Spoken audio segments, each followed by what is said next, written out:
আশা করি ভালো আছো। আমিও মোটামুটি ভালো আছি। তো বন্ধুরা, রূপা শর্ট অ্যান্ড ব্লগের পক্ষ থেকে সকল বন্ধুদের অনেক অনেক ওয়েলকাম।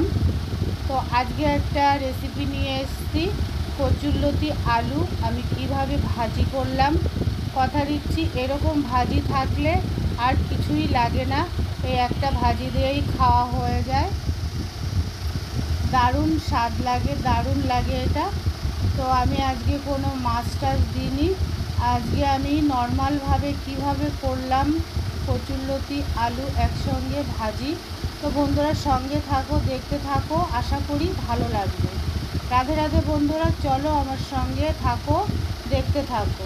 রেসিপিটা দেখিয়েছি, দেখো। বন্ধুরা চলে এলাম রেসিপিটা দেখাতে। এখানে কিছু কচুরলতি কাটা আছে, এখানে দুটো আলু কাটা আছে। তো আজকে আমি যে রেসিপিটা আর কি, এই কচুরলতিটা ভাজি করছি, এটা দারুণ লাগে। আর এইটা দিয়েই ভাত খাওয়া হয়ে যায়, আমার তো হয়ে যায়, সেটাই বলছি।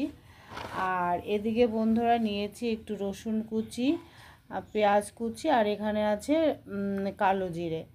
তো এই কটা উপকরণ দিয়ে আমি বানাবো, আর কি দিই না দিই অবশ্যই তো দেখাবো। বন্ধুরা সঙ্গে থাকো, দেখতে থাকো, আশা করি ভালো লাগবে ভাজিটা। তো বন্ধুরা চলো, এদিকে কড়াই বসিয়ে দিয়েছি। তো তেলটা এখনো গরম হয়নি বন্ধুরা, গরম হলে ফিরে আসছি। তো বন্ধুরা তেলটা গরম হয়ে গেছে, এই পর্যায়ে আমি দিয়ে দেব কালো জিরে ফোড়ন দিয়ে দেব, আর দিয়ে দেব বন্ধুরা পেঁয়াজ দিয়ে দেব। অতি সংক্ষেপে আমি রান্না করছি, দেখো বন্ধুরা, তাও খেতে খুব টেস্ট লাগে এই ভাজিটা। যেভাবেই করো না কেন, লতি দারুণ লাগে খেতে। রসুনটাও দিয়ে দেব।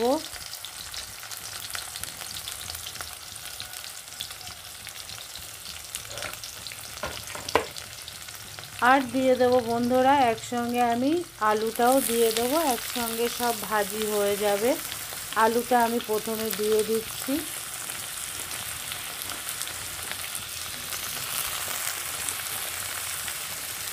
তো আলুটা দিলাম বন্ধুরা, লতিটা একটু কম ছিল, তার জন্য আমি আলুটা দিলাম। তো আলু দিয়ে এইভাবে করলেও খুব ভালো লাগে। তো এবার একসঙ্গে আমি সব ভেজে নেব। একটা লতিও চলে এসছে, থাক। তো এটা আমি সুন্দর করে ভাজার পরে আমি আসছি বন্ধুরা, সঙ্গে থাকো, শেষ পর্যন্ত দেখতে থাকো।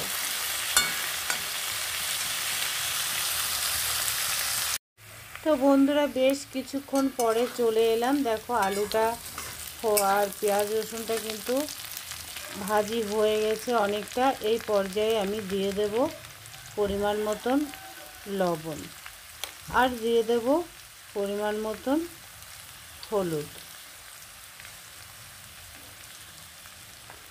আর দিয়ে দেব সামান্য একটু লঙ্কার গুঁড়ি।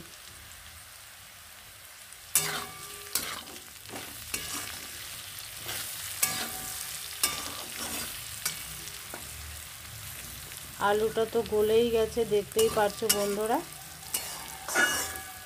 এই পর্যায়ে আমি দিয়ে দেব ধুয়ে রাখা কচুরলতিটা।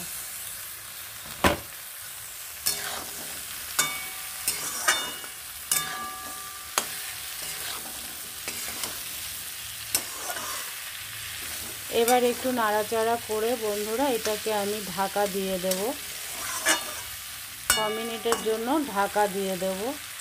এটা ঢেকে ঢেকেই ভাজবো, সেদ্ধ হয়ে যাবে সব। তো চলো বন্ধুরা এটাকে আমি ঢাকা দিই, 6 মিনিট পরে আবার ফিরে আসছি। তো দেখো বন্ধুরা ঢাকনাটা আমি খুলে দিয়েছি, আর এখনও একটু হবে, দেখে নিতে হবে গলেছে কিনা। হ্যাঁ গলে গেছে, আর একটু ভাজি ভাজি হবে। আর এই ভাজাটা একটু তেল তেল হলে, একটু তেল বেশি দিয়ে করলে খুব সুন্দর লাগে খেতে। আর আমি একটু তেলটা বেশি দিয়েছি, একেবারে বেশিও না একেবারে কমও না, যেটুকুনো লাগবে দরকার সেটুকুনোই দিয়েছি। আর পরিমাণ মতন সব কিছুই তো দিলাম বন্ধুরা দেখলে। তো আর 2-4 মিনিট আমি এইভাবে ভাজতে থাকবো, তারপরে নামিয়ে দেব। তো বন্ধুরা তোমাদের কেমন লাগলো আমার লতি আলু ভাজি? এটা কিন্তু কোনো মাছ ছাড়াই এটাই ভালো লাগবে, চিংড়ি মাছ দিয়ে করলে তো আরও ভালো লাগতো। তো তোমরা এইভাবে রসুন পেঁয়াজ দিয়ে একটু কালো জিরে দিয়ে করে খেয়ে দেখো, দারুণ লাগে এটা খেতেই। একটা সবজি দিয়েই আমার তো খাওয়া হয়ে যায়, তোমাদেরও হয়ে যাবে, কথা দিচ্ছি। তো আর ভিডিওটা বাড়াবো না, নামিয়ে একবার দেখিয়ে দেবো। রাধে রাধে বন্ধুরা, ভালো থেকো, সুস্থ থেকো, পাশে থেকো। নতুন বন্ধুরা একটু বন্ধু করে ভিডিওটা দেখো। আর কি বলবো, বাই, টাটা বন্ধুরা। দেখো কেমন হয়েছে।